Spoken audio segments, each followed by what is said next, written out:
Hello and welcome to Macstaff Live. My name is Martin Croson. I'm here today with the MD of Macstaff, Anthony McCormack. Anthony, good afternoon. Just. Hi, afternoon, Martin. Good to see you again. Yeah, and you.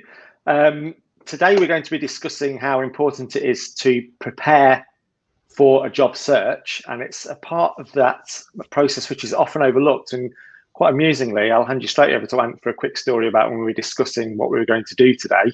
On how easy it really is easy to overlook this part of the job, as it were. And yeah, you gave us the perfect intro or anecdote, really, didn't you? Because you were straight to like, well, should we skip that topic, Anthony? Go for a more meaty one, like CV preparation or whatever.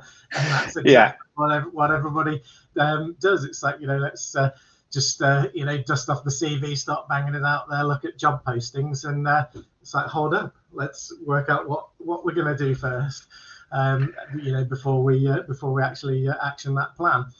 At least I wasn't the only one. So the place to start. I've overlooked it. Lots of other people overlook it.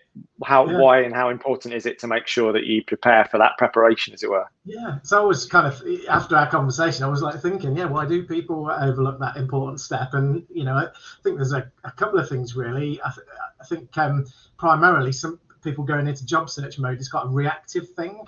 Decide they hate the job, hate their boss, hate their commute or whatever, and think I've got to get out of here, and then start applying for things. That's reacting to the current situation. It's more like push factors to move you out of the job, and it's just important to do that reflection and be proactive. Think of where am I trying to get to in my career, and the next positions that I'm applying to, like how are they helping move me in that direction? Like is the next job a stepping stone to that career goal? That you need to decide in your own head for yourself before you start pushing the button, I suppose. You've been in the business for 20 odd years now on both sides of the Atlantic, so you must have seen a lot of this. Is it a lot of people that fail to prepare? I think really common, and it's not a problem, but people normally get the next job and consider that a success, and great if it is, but perhaps by going off sprinting in what arguably might be the wrong direction, it might cost you a little bit kind of further on in your career.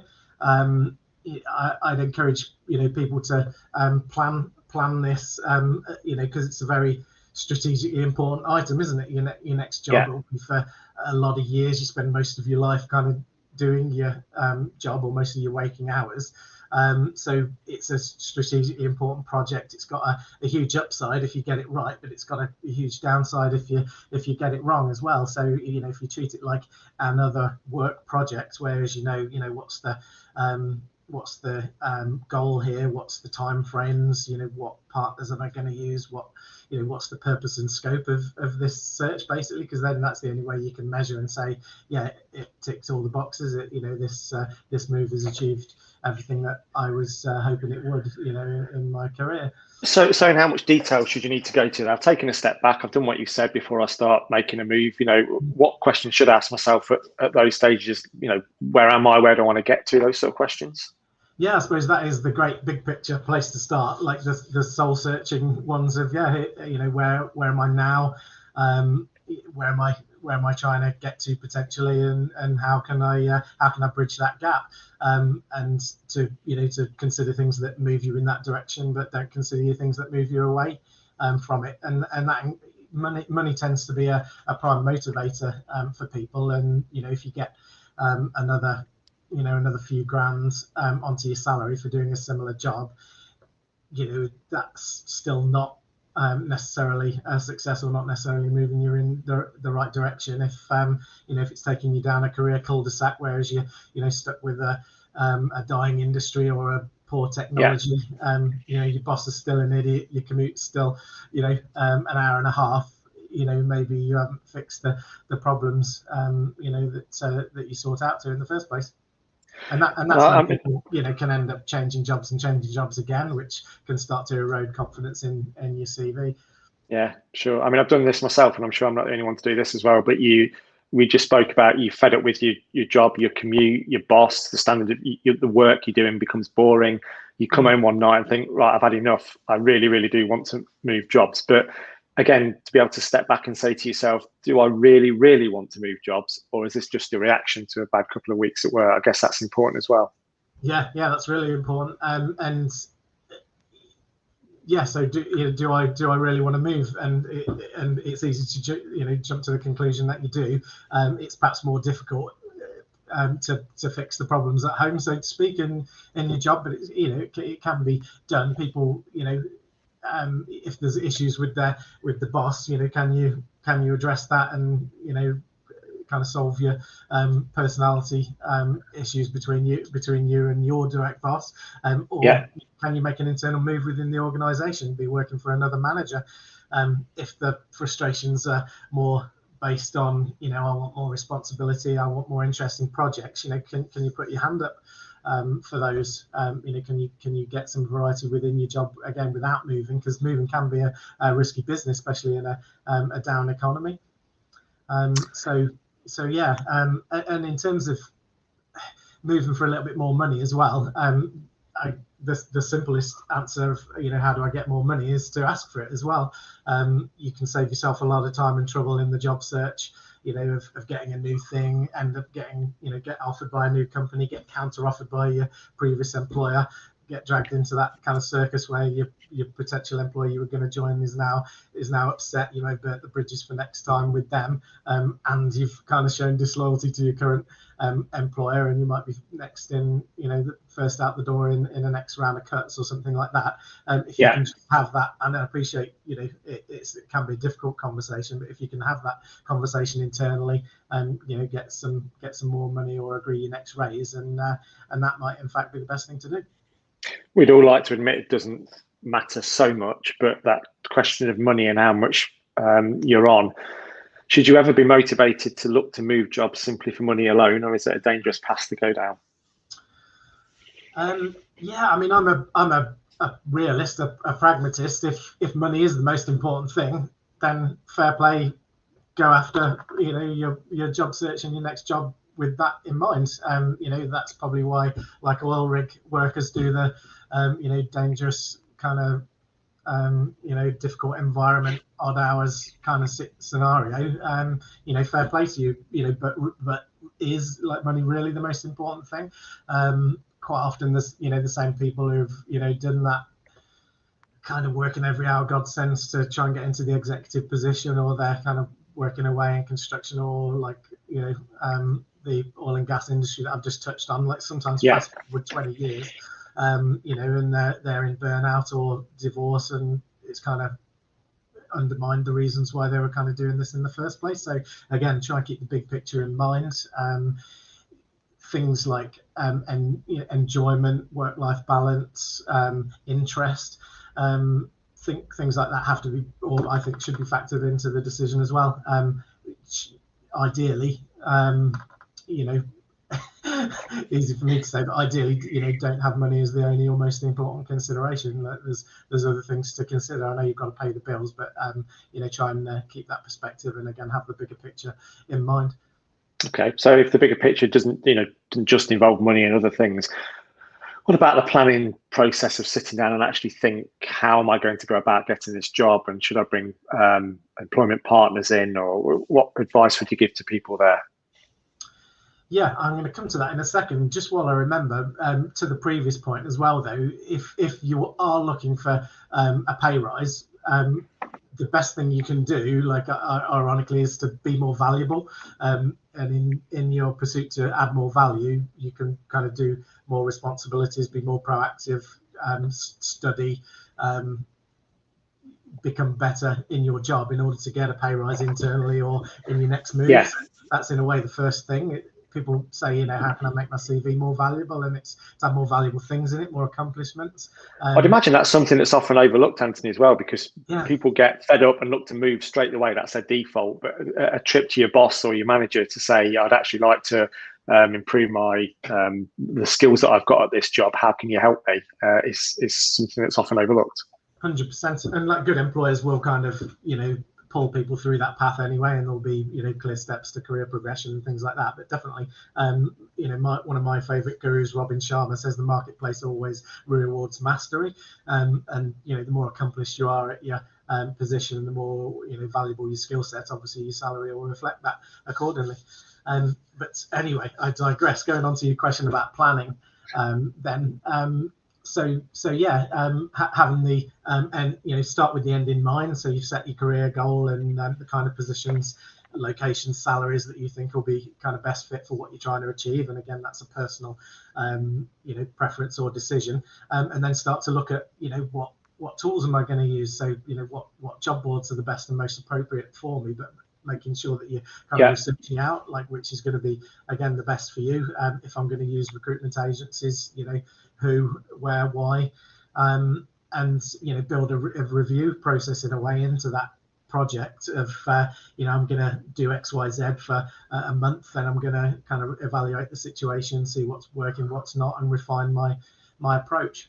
And again, encouraging people to be proactive, think about the pull factors of, you know, where am I going rather than just what am I moving away from, and to consider other things other than title, location, and salary, which seems to be people's kind of big three. You know, there's other non-financial considerations which could make A, the next job a better one, but also B, that it'll be a natural progression to something better or more interesting, you know, as you go forward in your career. Is it a good idea for people to target specific jobs or specific companies if they're after jobs that you know, with where there are big companies?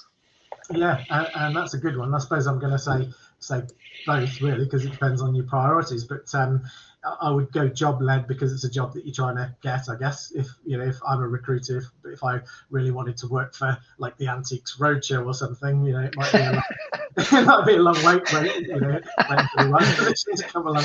I'm so old. I've never heard of that.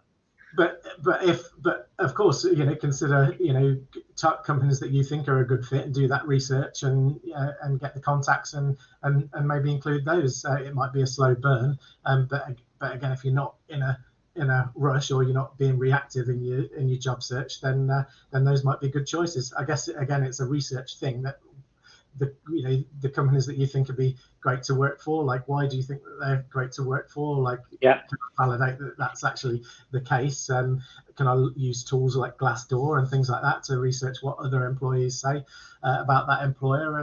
And sure, if there's one great target employer, then maybe you wait for opportunities with them.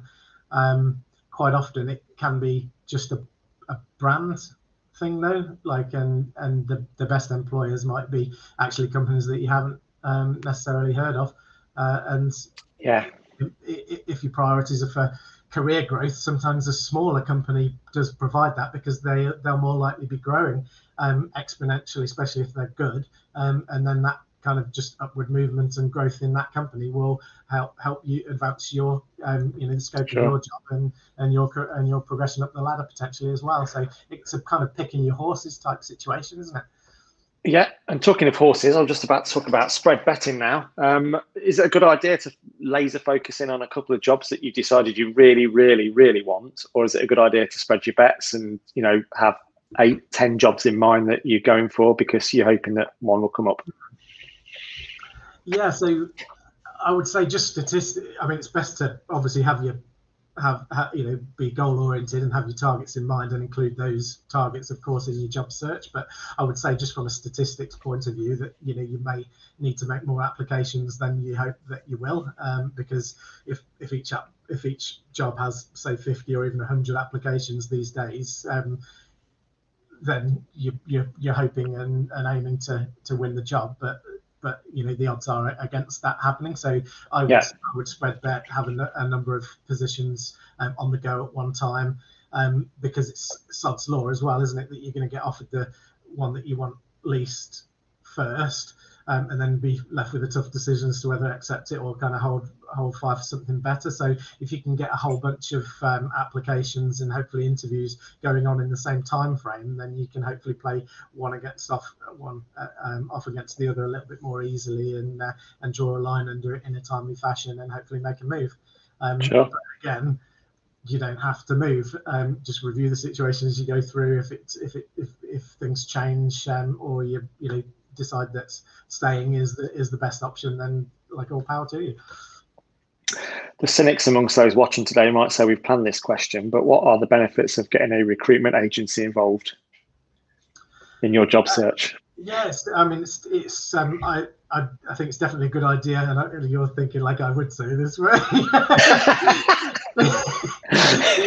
It's definitely a good idea to use a good recruitment consultant or a good reputable recruitment company, but all recruiters are not equal, sort of thing. The advantages are that you can get some good advice and counselling, and hopefully an almost unfair advantage as you go through the process by being referred to somebody who's got some credibility with the client.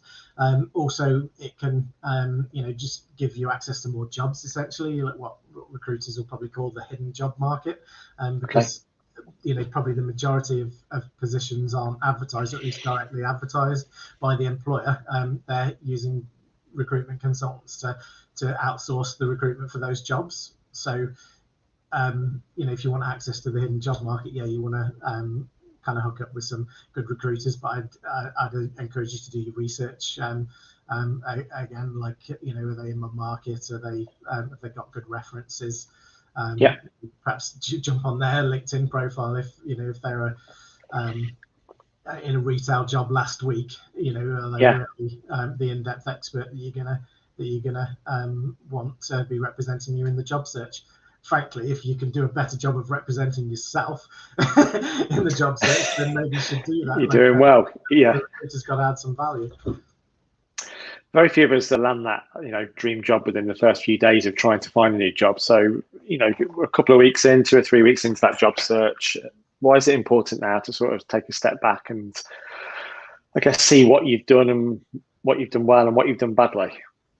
Yeah, it's, I guess, good project management again, really, in that you have a review process. You take a step back, you assess what's working and what's not, and then either tweak things to use a different recruiter, start using more direct applications, relying more on your kind of own personal network and LinkedIn. You could make some refinements to the search, but also, as I said earlier,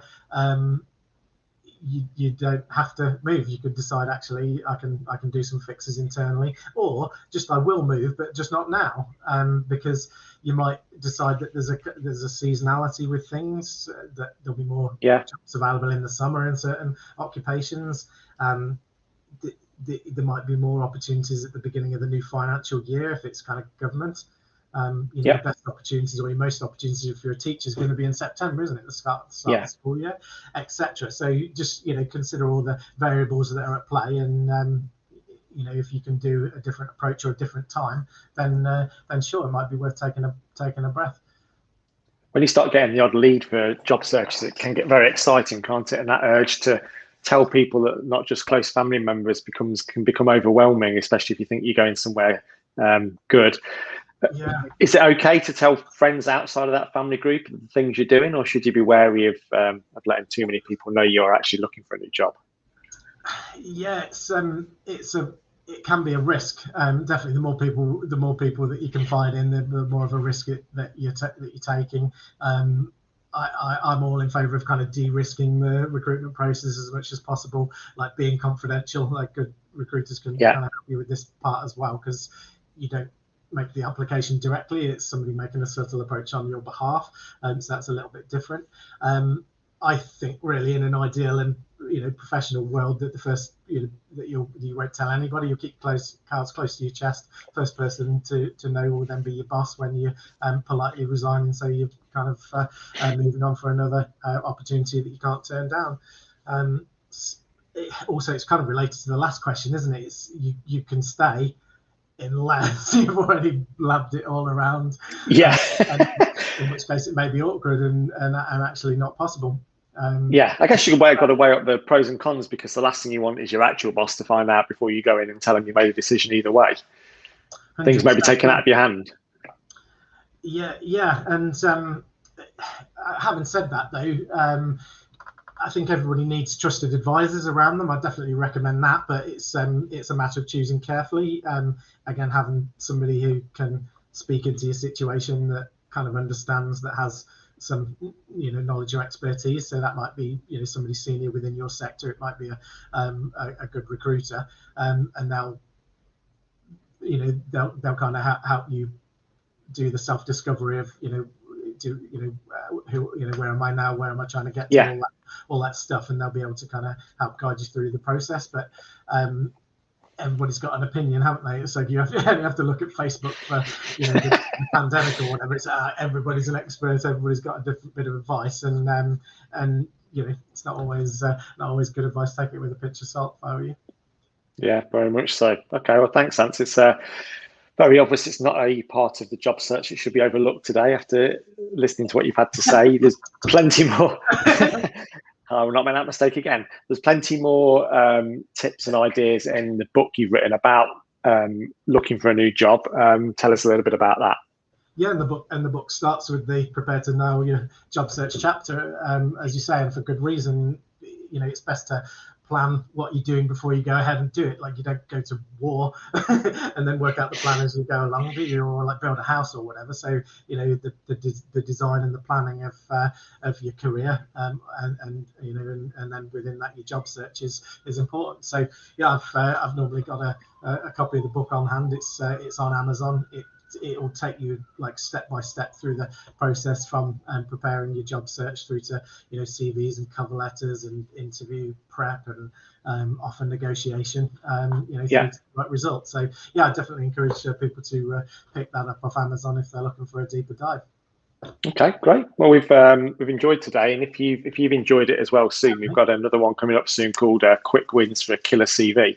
The best way for you to find out when that will be live on YouTube is to subscribe to our YouTube channel at Macstaff. And Anthony, if you've got anything that you'd like to hear from people from, a burning question or something that you'd like to hear from people.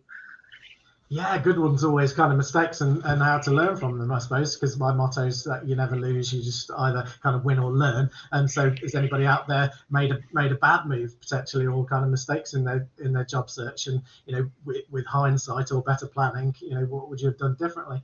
I'd be interested to hear from people on that. Yeah. Okay, we'll look forward to hearing from you in the comments below. If you've got an answer to that question, that'd be fantastic. Otherwise, as I say, subscribe, and we'll be back on our Macstaff Live channel soon. Thank you very much for tuning in to us today. Anthony, thank you very much for your time. It's been a pleasure as always. Thanks. Yeah, brilliant. I look forward to seeing you next time on CVs then, yeah. Find out more on macstaff.co.uk and follow us on our social media channels for any further information as well. It just leaves me, Martin Crowson, to say thanks for tuning in today, and we'll be back soon here on Macstaff Live. Thanks for your time. Thank you.